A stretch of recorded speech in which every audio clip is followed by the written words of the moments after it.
മഴതോരും മുൻപയുടെ വരാൻ പോകുന്ന കഥയിലേക്ക് എല്ലാവർക്കും സ്വാഗതം. റെസ്റ്റോറന്റിൽ വെച്ച് ടാനിയോട് ഒരു പയ്യൻ മോശമായി പെരുമാറിയതിനാൽ സ്റ്റാൻലി ചോദ്യം ചെയ്യുകയും ടാനിയെ ശകാരിക്കുകയും ചെയ്തു. അലീന തഞ്ചത്തിൽ ടാനിയോട് കാര്യങ്ങൾ ചോദിച്ച് മനസ്സിലാക്കിയാണ്. അലീനയാണെങ്കിൽ ആ പയ്യനെ കുറിച്ചുള്ള എല്ലാ ഡീറ്റെയിൽസും തപ്പിയെടുത്ത് കഴിഞ്ഞിരുന്നു. ഇത്രയുമാണ് കഴിഞ്ഞ കഥയിൽ നമ്മൾ കേട്ടത്. അടുത്ത കഥയിലേക്ക് പോകുന്നതിന് മുൻപായി ചാനൽ ഇതുവരെ സബ്സ്ക്രൈബ് ചെയ്യാത്തവരുണ്ടെങ്കിൽ സബ്സ്ക്രൈബ് ചെയ്യുവാനും ലൈക്ക് ചെയ്യാനും കമന്റ് ചെയ്യാനും മറക്കരുത്. ടാനിയ മുഖം താഴ്ത്തി ഒരേ ഇരിപ്പ് തന്നെ. ഒരക്ഷരം പോലും മിണ്ടുന്നില്ല, നേരെ നോക്കുന്നില്ല. നിനക്ക് എന്തെങ്കിലും പറയാനുണ്ടോ? അലീന ചോദിച്ചു. അതിനും പ്രതികരണമില്ല. ആലോചിക്ക്, ഞാൻ ഇപ്പൊ വരാം. അലീന എഴുന്നേറ്റ് കിച്ചണിൽ പോയി കട്ടൻ ചായ തിളപ്പിച്ച് ലെമൺ ടീ ഉണ്ടാക്കി. അതിൽ നിന്ന് ഒരു കപ്പ് ബബിതയ്ക്ക് കൊണ്ടുപോയി കൊടുത്തു. അവൾ എൽസമ്മയുടെ കട്ടിലിനരികെ ഇരിപ്പുണ്ടായിരുന്നു. ചേച്ചിയോട് എന്താ പരിപാടി? ബബിത ചോദിച്ചു. ടാനിയോട് ചില കാര്യങ്ങൾ ചോദിക്കുമായിരുന്നു, അവൾ സമ്മതിക്കുമോ എന്നറിയാൻ. ആ, ലക്ഷണമൊക്കെ കണ്ടപ്പോൾ എനിക്ക് തോന്നി ഏതാണ്ട് കള്ളത്തരം പിടിച്ചോന്ന്. തൊണ്ടി സഹിതമാണോ പിടിച്ചത്? മറ്റേ ലൈന? ചേച്ചിക്ക് എവിടെയാ സ്പൈ വർക്കിനൊക്കെ സമയം? ഇതൊക്കെ എങ്ങനെ ഇതിനിടയ്ക്ക് നടക്കുന്നു? എനിക്ക് സമയമില്ലെങ്കിൽ ഞാൻ ശമ്പളത്തിന് ആളെ വയ്ക്കും. അതാരെയാ? അതൊന്നും പറയത്തില്ല. Business secret അല്ലേടി? ഓ, എനിക്ക് മനസ്സിലായി, ബൈജു ചേട്ടൻ. അതിന് ബൈജുവിനോട് ഞാൻ അധികം സംസാരിക്കാറ് പോലും ഇല്ലല്ലോ. കാറിൽ പോകുമ്പം ടൗണിൽ സാധനങ്ങളൊക്കെ വാങ്ങാൻ അതിനിടയ്ക്ക് സമയം കിട്ടുമല്ലോ. അതല്ലാതെ വേറൊരു സ്പൈയും ഞാൻ നോക്കിയിട്ട് കാണുന്നില്ല, എന്റെ ഊഹം ശരിയാണെങ്കിൽ, ബബിത പറഞ്ഞു. നിന്റെ ഊഹം നിന്റെ മനസ്സിലിരുന്നാ മതി, കേട്ടല്ലോ. അലീന ടാനിയയ്ക്കുള്ള ലെമൺ ടീയുമായി ഗസ്റ്റ് റൂമിലെത്തി. അവൾ അതേ സ്ഥാനത്ത് തന്നെ ഇരിപ്പുണ്ടായിരുന്നു. അവൾക്ക് കുറച്ച് ധൈര്യം സംഭരിച്ചതുപോലെ തോന്നി. അലീന അവൾക്ക് ലെമൺ ടീ കൊടുത്തു. ടാനിയ കുറെ സമയമെടുത്ത് അത് കുടിച്ചു തീർത്തു. ഷാനിന് ജെറിച്ചായനുമായിട്ട് എങ്ങനെ പരിചയം? ഷാന്റെ കടയുടെ അടുത്ത ജെറിച്ചായന്റെ ഓഫീസ്. ഓഫീസോ? അത് കള്ളുടിയന്മാർക്ക് ഒത്തുകൂടാനുള്ള ഒരു റൂമല്ലേ? ജെറിച്ചായന്റെ റെന്റിയക്കാർ നടത്തിയിരുന്ന കാലത്തെ ഓഫീസാ. ഇവിടുത്തെ കാറും റെന്റിയക്കാർ ഓടിയിട്ടുണ്ട് അല്ലേ? ഇപ്പം ജെറിച്ചായൻ എന്താ ജോലി? കാറിന്റെ ഒക്കെ ബ്രോക്കറാ, പിന്നെ സ്ഥലക്കച്ചവടത്തിന്റെ. ഈ റെന്റിയക്കാർ ബിസിനസ്സിൽ ഷാനിന് പാർട്ണർഷിപ്പ് ഉണ്ടായിരുന്നോ? അവർ 3 പേർ ചേർന്ന നടത്തിക്കൊണ്ടിരുന്നത്. നീ അവിടെ പോകാറുണ്ടായിരുന്നോ എന്ന് ചോദിച്ചാ, ഇവിടുത്തെ കാർ ഉണ്ടായിരുന്നപ്പം ജെറിച്ചായൻ ഞങ്ങളെ പിക്ക് ചെയ്യാൻ വേണ്ടി കാർ എടുത്തോണ്ട് വരും. അവിടെ ഓഫീസിൽ കൊണ്ടുവന്ന് ചായയും പലഹാരങ്ങളും ഒക്കെ വാങ്ങിച്ചു തരും. ജെറിച്ചാൻ ഇല്ലെങ്കിൽ ഷാൻ വാങ്ങിത്തരും അല്ലേ? ടാനിയ അതിന് മറുപടി പറഞ്ഞില്ല. അങ്ങനെ നിങ്ങൾ തമ്മിൽ സ്നേഹത്തിലായി. ഇനി അതിന് തലയുരാൻ എന്തെങ്കിലും മാർഗമുണ്ടോ? അതിന് ചേച്ചി വിചാരിക്കുന്ന പോലെ അത്രയ്ക്ക് ചീത്തയൊന്നുമല്ല ഷാൻ. ആദ്യമായിട്ടാണ് ടാനിയുടെ നാവിൽ നിന്ന് ചേച്ചി എന്ന സംബോധന വീഴുന്നത്. സംസാരിക്കാനുള്ള വെമ്പലിനിടെ അറിയാതെ വിളിച്ചു പോയതാണെങ്കിലും അത് അലീനയുടെ ഉള്ളിൽ തട്ടി. ജാതി മതമൊക്കെ വേറെയാണെന്നേ ഉള്ളൂ, ടാനിയ കൂട്ടിച്ചേർത്തു. ജാതി മതം ആരെങ്കിലും ചോദിച്ചോ? എന്നെ പ്രസവിച്ച അമ്മ ഒരു ഹിന്ദുവാണ്, എന്റെ പപ്പ ക്രിസ്ത്യാനിയും. എനിക്കിപ്പോഴും മതമില്ല, വിശ്വാസം മാത്രമേ ഉള്ളൂ. ഞാൻ പള്ളികളിലോ അമ്പലങ്ങളിലോ പോകാറില്ല. ആ സമയത്ത് ഏതെങ്കിലും ഓർഫനേജിൽ പോയി അവിടുത്തെ പാവങ്ങളെ കാണും. അതാണ് എന്റെ പള്ളിയും അമ്പലവുമെല്ലാം. ഒരു കടമ്പ കടന്നു കിട്ടിയതുപോലെ ഒരാശ്വാസം ടാനിയക്കുണ്ടായി. ജാതിയും മതവും നോക്കാതെ ഒരാളെ കൂട്ടുകിട്ടിയിരിക്കുന്നു. അലീന പറഞ്ഞതിൽ നിന്ന് അവൾക്ക് വേണ്ടത് മാത്രം അവൾ എടുത്തു. ഷാന്റെ അച്ഛനെ പറ്റി ചേച്ചി അറിഞ്ഞതൊന്നുമല്ല സത്യം, അവൾ പറഞ്ഞു. പിന്നെ? ഷാന്റെ അച്ഛൻ ആരെയും കൊന്നിട്ടില്ല. ഷാന്റെ അമ്മയെ കൊന്നത് വേറൊരാളാ. ഷാന്റെ അച്ഛൻ ആ കുറ്റം ഏറ്റെടുക്കുകയാ ചെയ്തത്. സ്വന്തം ഭാര്യയെ കൊന്നവനെ രക്ഷിക്കാൻ വേണ്ടി ഭർത്താവ് ആ കുറ്റം ഏറ്റെടുത്ത് ജയിലിൽ പോയി കിടന്നോ? അത് ഭയങ്കര കുഴപ്പമാണല്ലോ. അയാളെ ശിക്ഷിക്കാനല്ലേ ശ്രമിക്കേണ്ടത്, അത് ആരായാലും, സ്വന്തം അച്ഛനാണെങ്കിൽ പോലും. അതെന്തുകൊണ്ടാണ് ചെയ്യാത്ത കുറ്റം ഏറ്റെടുത്തെന്ന് നീ ചോദിച്ചില്ലേ? ചോദിച്ചു. എല്ലാം പിന്നീട് വിശദമായിട്ട് പറയാമെന്ന് സമ്മതിച്ചിട്ടുണ്ട്. നീ അതേപ്പറ്റി ചോദിച്ചിട്ട് എത്ര നാളായി? കുറെ മാസം മുൻപാണ്. എന്നിട്ട് ഇതുവരെ വിശദമായിട്ട് പറയാനുള്ള സമയം കിട്ടിയില്ലേ? ഷാൻ എന്നോട് പറയും, പറയാതിരിക്കില്ല.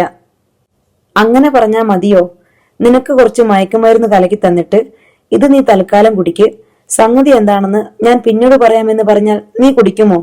നമുക്ക് സംശയമുണ്ടെങ്കിൽ അതിന് മതിയായ വിശദീകരണം കിട്ടണം. ഒരാളെ കൊന്നിട്ട് കൊലയാളി പോലീസിന്റെ അടുത്ത് എന്ന് ഞാനല്ല കൊന്നത്, എന്നാലും ഞാൻ ഈ കുറ്റം ഏറ്റെടുക്കുക എന്ന് പറഞ്ഞാൽ പോലീസ് സമ്മതിക്കോ? എന്നോട് ഷാൻ പറയാതിരിക്കില്ല, ടാനിയ വീണ്ടും ആവർത്തിച്ചു. മോളെ, അതൊക്കെ തട്ടിപ്പാ. പറയാൻ യുക്തിഭദ്രമായ മറുപടി ഉണ്ടെങ്കിൽ ഇതിനകം പറയുമായിരുന്നു. എന്നെ സ്നേഹിക്കുന്ന പെണ്ണിന്റെ മനസ്സിൽ ഒരു സംശയം കടന്നു കൂടിയിട്ടുണ്ട്.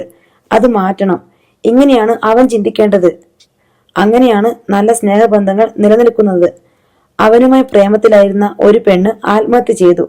അവൾ ഗർഭിണിയുമായിരുന്നു. അതിന്റെയും കാരണം അവനല്ല, വേറൊരാളാണെന്നും ആ കഥ പിന്നെ പറയാമെന്നും പറഞ്ഞിട്ടുണ്ടായിരിക്കും അല്ലേ? ടാനിയ മിണ്ടുന്നില്ല. നീ അതെല്ലാം വിശ്വസിക്കാനും. ഷാൻ ആരെയും ചതിക്കുന്ന സ്വഭാവക്കാരനൊന്നുമല്ല. പിന്നെ എന്തുകൊണ്ടാ മറ്റേ പെൺകുട്ടി ആത്മഹത്യ ചെയ്തത്? അത് ആത്മഹത്യയൊന്നുമല്ലായിരുന്നു. ആ പെണ്ണിന്റെ വീട്ടുകാർ തന്നെ ചെയ്തതാണെന്ന ഷാൻ പറഞ്ഞത്. എന്നിട്ട് ആത്മഹത്യയാണെന്ന് വരുത്തി തീർത്തു. കൊട്ടാരക്കാരക്കാരി നഴ്സിന്റെ കാര്യം എന്തു പറഞ്ഞു? അതിനോട് ഇഷ്ടമായിരുന്നെന്ന് സമ്മതിച്ചു. അതിന് വീട്ടുകാർ വന്ന് കൊണ്ടുപോയപ്പോൾ ഭയങ്കര സങ്കടമായിരുന്നെന്നും ആത്മഹത്യ ചെയ്യാൻ വേണ്ടി കോവളത്ത് കടലിൽ ചാടിയെന്നും രക്ഷാപ്രവർത്തകർ വന്ന് രക്ഷപ്പെടുത്തി ആശുപത്രിയിൽ എത്തിച്ചതുകൊണ്ട് കഷ്ടിച്ച് ജീവൻ തിരിച്ചു കിട്ടിയെന്നും പറഞ്ഞു. എന്നെ കണ്ട ശേഷമാ ആ വിഷമം മാറിയതെന്നും. എന്റെ മോളെ, അവൻ സകല അഭ്യാസവും നിന്റെ അടുത്ത് ഇറക്കിയിട്ടുണ്ട്. അവൻ പറഞ്ഞതൊന്നുമല്ല സത്യം. ഷാൻ എന്റെ അടുത്ത് കള്ളം പറയില്ലെന്ന് എനിക്കുറപ്പാ, ടാനിയ തറപ്പിച്ചു പറഞ്ഞു. ജെർച്ചാൻ അറിയാമോ ഈ ബന്ധം? അറിയാം. ജെർച്ചായനും പറഞ്ഞു ഷാൻ കുഴപ്പക്കാരനല്ലെന്ന്. ജെർച്ചായന ആദ്യം എന്റെ അടുത്ത് പറഞ്ഞത് ഷാൻ എന്നെ ഇഷ്ടമാണെന്ന് പറഞ്ഞുവെന്ന്. ജെർച്ചായൻ നിന്റെ നന്മ ആഗ്രഹിക്കുന്നവനാണെന്ന് നിനക്ക് തോന്നുന്നുണ്ടോ? ടെൽസിയോട് അവൻ എന്താണ് ചെയ്തുകൊണ്ടിരുന്നതെന്ന് നിനക്ക് അറിയാമല്ലോ. അവൻ ഉത്തരവാദിത്തമുള്ള സഹോദരനായിരുന്നുവെങ്കിൽ ഇടയ്ക്ക് നിന്നുകൊണ്ട് ഷാനുമായി നിന്നെ കൂട്ടിമുട്ടിക്കുമായിരുന്നോ? നീ പഠിച്ചു പാസ്സായി സ്വന്തം നിലയുറപ്പിക്കേണ്ട കുട്ടിയാണെന്ന് അവൻ അറിയാഞ്ഞിട്ടാണോ? അവന് നിന്നോട് അല്പമെങ്കിലും സ്നേഹമുണ്ടെങ്കിൽ ഷാനിനോട് പറയുമായിരുന്നല്ലോ, എന്റെ പെങ്ങളെ വലവീശേണ്ട മോനെ, അവള് വെറുതെ വിട്ടേക്ക്, അവൾക്കൊരു ഭാവിയുള്ളതാ, നീ വേറെ വല്ലവരും നോക്കിയെന്ന്. അതിനു പകരം ഒരു തല്ലിപ്പൊളി ചെറുക്കനെ നിനക്ക് കൂട്ടിത്തന്നവന്റെ വാക്കാണോ നിനക്ക് വേദവാക്യം? തല്ലിപ്പൊളി ചെറുക്കണമൊന്നുമല്ല, അത് ചേച്ചിക്ക് തോന്നുന്നതാ. അലീന തന്റെ ആളിനെ തരം താഴ്ത്തിയത് ടാനിയക്ക് ഒട്ടും ഇഷ്ടപ്പെട്ടില്ല.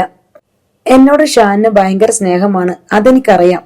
എന്നെ സ്നേഹിക്കുന്നവരല്ലേ ഞാൻ സ്നേഹിക്കേണ്ടത്. നിന്നെ സ്നേഹിക്കുന്ന 5 പേരുണ്ടെങ്കിലോ? അലീന ചോദിച്ചു. എനിക്ക് ഇഷ്ടപ്പെട്ടയാളെ തിരഞ്ഞെടുക്കും.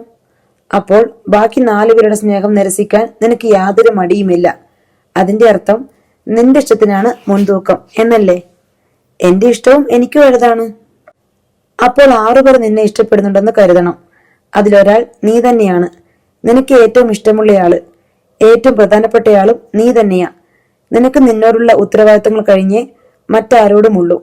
നിന്നോട് തന്നെ നിനക്ക് ശരിക്കും ആത്മാർത്ഥതയുണ്ടെങ്കിൽ നീ എന്താ ചെയ്യേണ്ടത്?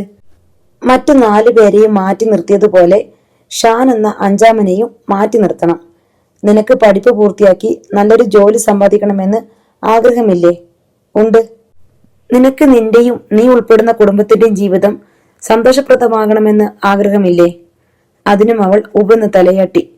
അവനും നീയും തമ്മിലുള്ള ബന്ധം ഈ 2 കാര്യത്തിനും ഉപകാരപ്രദമാണെന്ന് നിനക്ക് തോന്നുന്നുണ്ടോ? അതായത് അവൻ നിനക്ക് വേണ്ടത്ര പ്രേരണയും പ്രചോദനവും തരുന്നുണ്ടോ? സത്യസന്ധമായിട്ട് മറുപടി പറയണം. ടാനിയ മൗനം ആചരിച്ചു. എനിക്ക് ഉത്തരം കിട്ടി. നീ തുടർന്ന് പഠിക്കുന്നത് പോലും അവൻ ഇഷ്ടമല്ല അല്ലേ? ഇത് ഡിഗ്രി 2-ാം വർഷമാണ് നിനക്ക്. പഠിപ്പ് നിർത്തി അവന്റെ കൂടെ ഇറങ്ങിച്ചെല്ലാനാണ് അവൻ ആവശ്യപ്പെടുന്നത്. അങ്ങനെ പോയാൽ എന്താ നിന്റെ അവസ്ഥ നീ ചിന്തിച്ചിട്ടുണ്ടോ? പഠിച്ചുയർന്ന് ജോലി സമ്പാദിക്കാമെന്ന ആശ അതോടെ തീർന്നു. നിനക്ക് അവന്റെ കടയിൽ പോയിരുന്ന് കുറെ 1 നമ്പർ ലോട്ടറി വിൽക്കാൻ പറ്റിയേക്കും. അല്ലെങ്കിൽ അവൻ കടത്തിക്കൊണ്ടുവരുന്ന മദ്യം ആവശ്യക്കാർ വന്ന് ചോദിക്കുമ്പോൾ ഓരോ കുപ്പി എടുത്തു കൊടുത്ത് കാശ് വാങ്ങി പെട്ടിയിലിടാം. ചിലപ്പോ അവൻ വ്യാജമദ്യം വിറ്റ കുറ്റത്തിനോ കഞ്ചാവ് കൈവശം വെച്ചതിനോ 5-6 വർഷം ജയിലിൽ പോയി കിടന്നെന്നുമിരിക്കും. നീ അവന്റെ 1-2 കുഞ്ഞുങ്ങളെയും വാരിപ്പിടിച്ച് അവന്റെ ബന്ധുക്കളുടെ ചീത്തയും കേട്ട് പട്ടിണിയും പരിവട്ടവുമായിട്ട് ആ വീടിന്റെ പുറന്തിണ്ണയിൽ കൂനിപ്പിടിച്ചിരിക്കേണ്ടി വരും. അതാണോ നീ നിന്റെ കുടുംബത്തിന് കൊടുക്കാൻ ഉദ്ദേശിക്കുന്ന സന്തോഷം? അലീന ചോദിച്ചു. ഇതൊക്കെ ചേച്ചി വെറുതെ സങ്കല്പിച്ച് പറയുന്നതല്ലേ. അങ്ങനെയൊന്നും സംഭവിക്കണമെന്നില്ലല്ലോ. ഞാൻ പഠിപ്പ് നിർത്തിയിട്ട് ഷാന്റെ കൂടെ ഇറങ്ങിപ്പോകാനൊന്നും ഉദ്ദേശിച്ചിട്ടില്ല. ഷാൻ നിന്നെ അങ്ങനെ നിർബന്ധിക്കുന്നില്ലേ? ഞാൻ പക്ഷെ പോയില്ലല്ലോ. ഞാൻ ചോദിക്കുന്നത് നിന്റെ ഭാവി നശിപ്പിക്കാനുള്ള അവന്റെ ഉദ്ദേശം നല്ലതാണോന്നാ. അതെന്നോടുള്ള ഇഷ്ടം കൊണ്ടല്ലേ ചേച്ചി. ഇഷ്ടം പ്രകടിപ്പിക്കുന്നത് ഒരാളിനെ ദ്രോഹിച്ചോണ്ടാണോ അതോ ഒരു നന്മ ചെയ്തുകൊണ്ടാണോ? മനഃപൂർവ്വം ദ്രോഹിക്കാൻ വേണ്ടിയല്ലല്ലോ, കൂടെ ഒന്നിച്ച് ജീവിക്കാനുള്ള ആഗ്രഹം കൊണ്ടല്ലേ. അവന്റെ കൂടെ പോയി ജീവിച്ച അതെന്തൊരു ജീവിതമായിരിക്കും. ദേഷ്യം വരുമ്പോ അവൻ നിന്നെ എടുത്തിട്ട് ചവിട്ടിന്നിരിക്കും. അവന്റെ അച്ഛൻ മാതൃക കാണിച്ചു കൊടുത്തിട്ടുണ്ടല്ലോ. ഷാൻ അങ്ങനെയൊന്നും ചെയ്യത്തില്ലെന്ന് എനിക്കുറപ്പാ. എനിക്കൊരു വിഷമവും വരാതെ നോക്കിക്കൊള്ളാമെന്ന് വാക്ക് തന്നിട്ടുണ്ട്. അങ്ങനെയല്ലേ എല്ലാവരും പറയൂ. കല്യാണമൊന്ന് കഴിഞ്ഞോട്ടെ, അടിച്ച് നിന്റെ പല്ലു കൊഴിക്കുന്നുണ്ട് എന്ന് ആരെങ്കിലും പറയോ? ഇതുപോലെ സ്നേഹിച്ച് കൊതിച്ച് മധുരവാക്കുകളൊക്കെ പറഞ്ഞ് വലിയ സ്വപ്നങ്ങൾ കണ്ട് കല്യാണം കഴിക്കുന്നവരിൽ ചിലരാണ് പിന്നീട് അങ്ങോട്ടും ഇങ്ങോട്ടും വായിക്ക് വരുന്ന ചീത്തയൊക്കെ വിളിക്കുന്നത്. വലിയ സ്നേഹത്തിൽ ഓമനെന്നൊക്കെ വിളിച്ച് തലോടിയവരാണ് പിന്നീട് അതേ കൈകൊണ്ട് അതേ കവിളുത്ത് പൊട്ടിക്കുന്നത്. ഒരിക്കൽ പ്രാണനെ പോലെ കരുതി സ്നേഹിച്ചവളുടെ കഴുത്ത് ഞെരിക്കാനോ ഒരിക്കൽ ദൈവത്തെ പോലെ ആരാധിച്ചവന് വിഷം കലക്കി കൊടുക്കാനോ ചിലർക്ക് മടിയുണ്ടായെന്ന് വരില്ല. നീ പത്രത്തിലൊക്കെ വായിച്ചിട്ടില്ലേ, ഒരുപാട് സ്നേഹിച്ച് ഒന്നിച്ചു ചേർന്നവരിൽ എത്രയോ പേർ കുടുംബ കോടതികളിൽ വെച്ച് പിരിയുന്നു. അതുകൊണ്ടാ ഞാൻ പറയുന്നേ, ഇപ്പോഴത്തെ വാക്കുകളൊന്നും വിശ്വസിക്കേണ്ടെന്ന്. താൻ പറയുന്നത് ടാനിയുടെ തലയിൽ വേണ്ട പോലെ കയറുന്നില്ലെന്ന് അലിനയ്ക്ക് തോന്നി. ശരി, നീ പഠിച്ച് നല്ലൊരു ഉദ്യോഗം കിട്ടി. എന്നാൽ തന്നെ നിനക്കവനെ കല്യാണം കഴിക്കാൻ കൊള്ളാമോ? നിങ്ങൾ തമ്മിൽ എന്തെങ്കിലും ചേർച്ചയുണ്ടോ? സ്വഭാവത്തിൽ, കുടുംബ പാരമ്പര്യത്തിൽ, സംസ്കാരത്തിൽ? ഇതിലെവിടെയെങ്കിലും അവൻ നിന്റെ ഒപ്പം വരുമോ? ഷാന്റെ കുഴപ്പം എന്താണെന്ന് ചേച്ചി പറ. ഞാൻ ഇത്രയും പറഞ്ഞിട്ടും നിനക്ക് മനസ്സിലായില്ലേ എന്താ അവന്റെ കുഴപ്പമെന്ന്? അന്ന് ആ ഹോട്ടലിൽ വെച്ച് അവൻ നിന്നോട് പെരുമാറിയ രീതി മാത്രം മതി അവൻ ആരാണെന്ന് അളക്കാൻ. ഒരല്പമെങ്കിലും മാന്യതയും മര്യാദയും ഉണ്ടെങ്കിൽ നമ്മളൊരു ഫാമിലിയെ ചെന്നിരിക്കുന്നിടത്തേക്ക് വന്ന് അവൻ അങ്ങനെ സംസാരിക്കുമോ? പപ്പയെ പരിചയപ്പെടുത്തിയപ്പോ അവൻ എന്താ ചോദിച്ചത്? ഇതാണ് നിന്റെ തന്തപ്പടിന്ന് അല്ലേ? അത് അന്നേരം ഷാൻ എന്നോട് ദേഷ്യം വന്നിരിക്കുകയായിരുന്നു, അതുകൊണ്ടാ. ദേഷ്യം വരുമ്പോഴും അന്തസ്സായിട്ട് പെരുമാറുന്നവരെയാ മാന്യന്മാരെന്ന് വിളിക്കുന്നത്. സ്ഥലവും കാലവും നോക്കാതെ തോന്നിയ പോലെ പെരുമാറുന്നവർ പോക്കിരികളും. മനസ്സിലായോ? ഹോട്ടലിൽ നിന്ന് ഇറങ്ങിപ്പോകുമ്പോ അവൻ പപ്പയെ ഭീഷണിപ്പെടുത്തിയത് നീ കേട്ടില്ലായിരുന്നോ? തന്നെ ഞാൻ എടുത്തോളാമെന്ന്. അത് പപ്പ ഷാനിനെ ബാസ്റ്റഡ് എന്ന് വിളിച്ചിട്ടല്ലേ. പപ്പയ്ക്ക് അങ്ങനെ വിളിക്കാൻ എന്താ അവകാശം? കൺമുമ്പിൽ വെച്ച് സ്വന്തം മകളോട് മോശമായി പെരുമാറിയത് കണ്ടിട്ടാ പപ്പ അങ്ങനെ വിളിച്ചത്. ഞാനും ഷാനും തമ്മിലുള്ള പ്രശ്നത്തിൽ പപ്പ എന്തിനാ ഇടപെടുന്നേ? ശരി, നിന്നോട് പറഞ്ഞിട്ട് കാര്യമില്ല, നിന്റെ തലയിലോട്ട് കേറുന്നില്ല. പക്ഷെ ഒരു കാര്യം നീ മനസ്സിലാക്കണം, നിന്നെയും അവനും തമ്മിൽ തെറ്റിച്ചിട്ട് എനിക്കൊന്നും നേടാനില്ല. നിനക്കങ്ങനെ തോന്നുന്നുണ്ടോ? ഇല്ല. ഞാൻ എന്തുകൊണ്ടാ ഇങ്ങനെയെല്ലാം പറയുന്നത്? എനിക്ക് നന്മ വരണമെന്നുള്ള ആഗ്രഹം കൊണ്ട്. നിങ്ങൾ തമ്മിൽ എന്നും കാണാറുണ്ടോ? മിക്കവാറും. ശംഖുമുഖത്ത് പോയതും വർക്കല ബീച്ചിൽ പോയതും സത്യമല്ലേ? ടാനിയ തലകുനിച്ചു. കൂടുതലൊന്നും ഞാൻ ചോദിക്കുന്നില്ല, എനിക്ക് പേടിയാ ചോദിക്കാൻ. അതുകൊണ്ടാ. ഞാൻ നിന്നെ ഒരിക്കലും കുറ്റപ്പെടുത്തില്ല. തകർന്നു കിടക്കുന്ന ഒരു കുടുംബത്തിലെ പെൺകുട്ടിയാണ് നീ.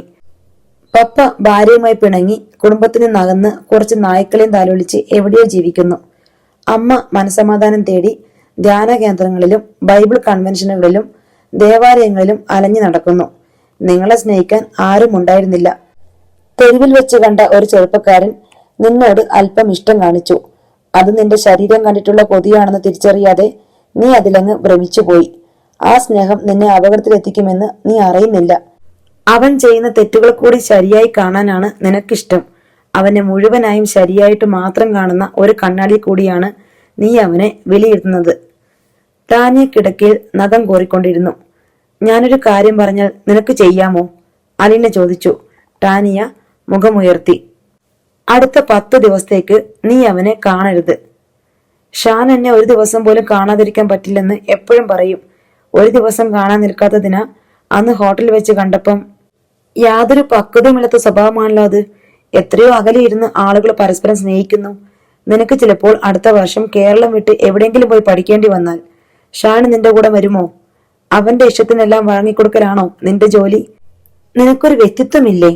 ഏതെങ്കിലും ഒരുത്തൻ ഇളിച്ചു കാണിച്ച് ഇഷ്ടം കൂടി കഴിഞ്ഞാൽ പിന്നെ അവന്റെ ഇഷ്ടത്തിന് ഒപ്പിച്ച് തുള്ളിക്കളിക്കുന്ന പാവയാണോ പ്രായപൂർത്തിയായ ഒരു പെൺകുട്ടി? അതോ നീ അവന്റെ ചട്ടമ്പിത്തരമെല്ലാം കണ്ട് ആരാധിച്ച് മയങ്ങിയിരിക്കുകയാണോ? അലീനയ്ക്ക് കുറേശ്ശെ ദേഷ്യം വരുന്നുണ്ടായിരുന്നു. ഞാൻ കാണാൻ ചെന്നില്ലെങ്കിൽ എന്നെ തിരക്കി വരും, റോഡിൽ തടഞ്ഞു നിർത്തും. നിന്നെ ഞാൻ എന്നും കാറിൽ കോളേജിലെത്തിക്കാം. തിരിച്ചു കൊണ്ടുവരാനും ഞാൻ കാറുമായിട്ട് വരാം. റോഡിൽ വെച്ച് അവന്റെ ശല്യം ഉണ്ടാവില്ലല്ലോ. ഷാൻ നല്ലവനാ ചേച്ചി, എനിക്കറിയാം. ഞാൻ എന്താവശ്യം പറഞ്ഞാലും സാധിച്ചു തരും. എനിക്ക് വേണ്ടി എന്തും ചെയ്യും. എന്നോട് അത്രയ്ക്ക് സ്നേഹമാ. ശരിക്കുള്ള സ്നേഹം നിനക്ക് കിട്ടിയിട്ടില്ല. അതുകൊണ്ടാ നിനക്ക് തോന്നുന്നത് എന്തും സാധിച്ചു തരുമെന്ന് തോന്നിപ്പിക്കുന്ന സ്നേഹമാണ് സ്നേഹമെന്ന്. സ്നേഹിക്കുന്നവർക്ക് വേണ്ടി പലതും ഉപേക്ഷിക്കുന്ന സ്നേഹമാണ് ശരിക്കുള്ള സ്നേഹം. നീ അവനോട് പറ, കണ്ട ചെറുപ്പക്കാരുമായിട്ട് രാത്രി 1 മണിവരെ കൂട്ടുകൂടിയുള്ള മദ്യപാനവും ആ മുറിയിലിരുന്നുള്ള ചീട്ടുകളി നിർത്താൻ, അവന്റെ പുകവലി നിർത്താൻ പറ. വ്യാജമദ്യം വിൽക്കരുതെന്നും കഞ്ചാവ് കൈവശം വെക്കരുതെന്നും പറ. അന്തസ്സായി ജോലിയെടുത്ത് ജീവിക്കാനും ആളുകളോട് മാന്യമായി പെരുമാറി ശീലിക്കാനും പറഞ്ഞു നോക്ക്. ഈ ഡിമാൻഡ്സ് എല്ലാം അവൻ സാധിച്ചു തന്നാൽ അവന്റെ സ്നേഹം ശരിയാണെന്ന് ഞാൻ സമ്മതിക്കാം. വീട്ടിലറിയാതെ മൊബൈൽ ഫോൺ വാങ്ങിച്ചു തരുന്നതും അതിലെ പൈസ തീരുമ്പോൾ വീണ്ടും വീണ്ടും ചാർജ് ചെയ്തു തരുന്നതുമാണോടി സ്നേഹത്തിന്റെ അളവുകൾ? മൊബൈൽ ഫോണോ? ടാനിയ അന്തം വിട്ടു. എനിക്കറിയില്ലെന്ന് നീ വിചാരിക്കണ്ട. എത്ര ഒളിപ്പിച്ചു വെച്ചാലും സത്യം എന്തെങ്കിലും ഒരിക്കൽ ചോർന്നു വീഴും. അതൊക്കെ പോട്ടെ, കഴിഞ്ഞതൊന്നും വിഷയമാക്കണ്ട. ഞാൻ ആരോടും ഒന്നും പറഞ്ഞിട്ടില്ല, പറയുകയുമില്ല. നിനക്ക് നമ്മുടെ വഴിയെ നടക്കാൻ ആഗ്രഹമുണ്ടെങ്കിൽ ഞാനുണ്ട് കൂടെ. നീ ബുദ്ധിയുള്ള കുട്ടിയാ. മനസ്സ് വെച്ച നല്ലതുപോലെ പഠിച്ച് എത്രയോ ഉയരത്തിലെത്താൻ നിനക്ക് സാധിക്കും. അതിനായിട്ട് നിനക്ക് എന്തെല്ലാം ആവശ്യമുണ്ടോ അതെല്ലാം ഞാൻ കൂടെ നിന്ന് സാധിച്ചു തരും. നീ തയ്യാറാണോ? അലീന അവളുടെ നേർക്ക് സൂക്ഷിച്ചു നോക്കി. അവൾ മുഖം കുനിച്ചിരുന്നു. ഇവിടെ നോക്ക് മോളെ. അലീന അവളുടെ താടിത്തുമ്പ് പിടിച്ചുയർത്തി. എനിക്ക് ഷാനെ മറക്കാൻ പറ്റില്ല ചേച്ചി. മനസ്സിന്റെ പിടച്ചിൽ അവളുടെ വാക്കുകളിലുണ്ടായിരുന്നു. ഇനി ഞാൻ നിന്നോടൊരു സത്യം കൂടി പറയട്ടെ. നീ വിശ്വസിക്കില്ലെന്നറിയാം, എന്നാലും. ടാനിയ ചോദ്യഭാവത്തിൽ നോക്കി. നിന്റെ ഷാന് വേറൊരു പെണ്ണുമായും അടുപ്പമുണ്ട്? ഇല്ല, ടാനിയ ശക്തമായി നിഷേധിച്ചു. ഇത് ചേച്ചി വെറുതെ പറയുന്നതാ, ഞങ്ങളെ തമ്മിൽ തെറ്റിക്കാൻ വേണ്ടിയിട്ട്. ഞാൻ വിശ്വസിക്കില്ല. ഇങ്ങനത്തെ കള്ളമൊന്നും പറയല്ലേ ചേച്ചി. ടാനിയ കട്ടിലിൽ നിന്നും എഴുന്നേറ്റു. ശരി, നീ വിശ്വസിക്കണ്ട. ചേച്ചി ഇനി എന്നോട് സംസാരിക്കണ്ട. എനിക്ക് മനസ്സിലായി. ഷാന് ഒത്തിരി പണമൊന്നുമില്ലായിരിക്കും, എന്നാലും എന്തെങ്കിലുമൊക്കെ ചെയ്ത് ജീവിക്കാനുള്ള പൈസ ഉണ്ടാക്കുന്നുണ്ട്. ആരാ കള്ളത്തരം കാണിക്കാത്തവർ? ഈ ലോകത്ത് അരിയിലും പഞ്ചസാരയിലും സ്വർണത്തിലും പാലിലും തേനിലും എല്ലാം മായം ചേർക്കുന്നില്ലേ? ഭണ്ഡാരപ്പെട്ടിൽ കൈയിട്ട് വരുന്നില്ലേ? കടം വാങ്ങിയത് കൊടുക്കാതിരിക്കുകയും കൊള്ളപ്പലിശ വാങ്ങുകയും ചെയ്യുന്നില്ലേ? എന്നിട്ട് ഷാൻ ചെയ്യുന്നത് മാത്രം വലിയ കുറ്റം. ആരാ നല്ലവര്? ഒന്ന് കാണിച്ചതാ. പപ്പ പോലും എന്നെ സ്നേഹിച്ചിട്ടില്ല. ഞാൻ ഏത് ക്ലാസ്സിലാ പഠിക്കുന്നതെന്ന് പോലും പപ്പയ്ക്ക് അറിയത്തില്ലായിരുന്നു. പരീക്ഷയൊക്കെ കഴിഞ്ഞു വരുമ്പോ എങ്ങനെ ഉണ്ടായിരുന്നു, നന്നായിട്ട് എഴുതിയോ എന്ന് പോലും ചോദിച്ചിട്ടില്ല. ഷാൻ മാത്രമേ ഉണ്ടായിരുന്നുള്ളൂ എന്നോട് ഇത്തിരി സ്നേഹം കാണിക്കാൻ. എന്നിട്ടിപ്പം ഞാനത് തട്ടിത്തെറിപ്പിക്കണോ? അലീന അവളുടെ രോഷാകുലമായ മുഖത്തേക്ക് ദയനീയമായി നോക്കി. ടാനിയ അപ്പോൾ തന്നെ മുറിവിട്ടിറങ്ങിപ്പോയി. കമഴ്ത്തി വെച്ച കുടത്തിന് മീതെ വെള്ളം വെച്ചതുപോലെ തോന്നി അലീനയ്ക്ക്. നിരാശയോടെ അവൾ അല്പനേരം കൂടി അവിടെ ഇരുന്നു. കുറെ കഴിഞ്ഞ് അവൾ എഴുന്നേറ്റ് ടാനിയ കിടക്കുന്ന മുറിയിൽ ചെന്നു. ടാനിയ ലൈറ്റ് അണിച്ച് കിടന്നു കഴിഞ്ഞിരുന്നു. അലീന അവളുടെ കിടക്കയിൽ ചെന്നിരുന്നു. ഹാളിലെ വെളിച്ചം കിടക്കറയിലേക്കും കടന്നു വരുന്നുണ്ടായിരുന്നു. ടാനിയ മറുവശത്തേക്ക് തിരിഞ്ഞ് മുട്ടുകാലുകൾ മടക്കി ചുരുണ്ടുകിടന്ന് കരയുകയാണെന്ന് അവൾക്ക് മനസ്സിലായി. അലീന ചേർന്നിരുന്ന് അവളുടെ ശിരസിൽ തലോടുകയും ചുമലിൽ മെല്ലെ തട്ടി ആശ്വസിപ്പിക്കാൻ ശ്രമിക്കുകയും ചെയ്തു. കരച്ചിലടക്കി കഴിഞ്ഞപ്പോൾ അലീന അവളോടൊപ്പം കിടന്നു. വലങ്കൈ കൊണ്ട് ടാനിയയെ കെട്ടിപ്പിടിച്ചു. ആലിംഗനത്തിന് ശക്തിവിശേഷം എത്രയധികമാണെന്ന് അവൾക്കറിയാം. പതിയെ ടാനിയെ തിരിച്ചു കിടത്തി. തന്റെ കൈത്തണ്ടയിൽ അവളുടെ ശിരസ് ഏറ്റിവെച്ചു. തഴുകിക്കൊണ്ട് മന്ത്രിച്ചു. ചേച്ചി പറഞ്ഞതെല്ലാം മറന്നേ കേട്ടോ, ഉറങ്ങിക്കോ. ടാനിയ ഉറങ്ങുന്നതുവരെ അലീന അവളോടൊപ്പം കിടന്നു. ഇത്രയുമാണ് ഇന്നത്തെ കഥ. അടുത്ത കഥയുമായി വീണ്ടും വരാം. ബൈ.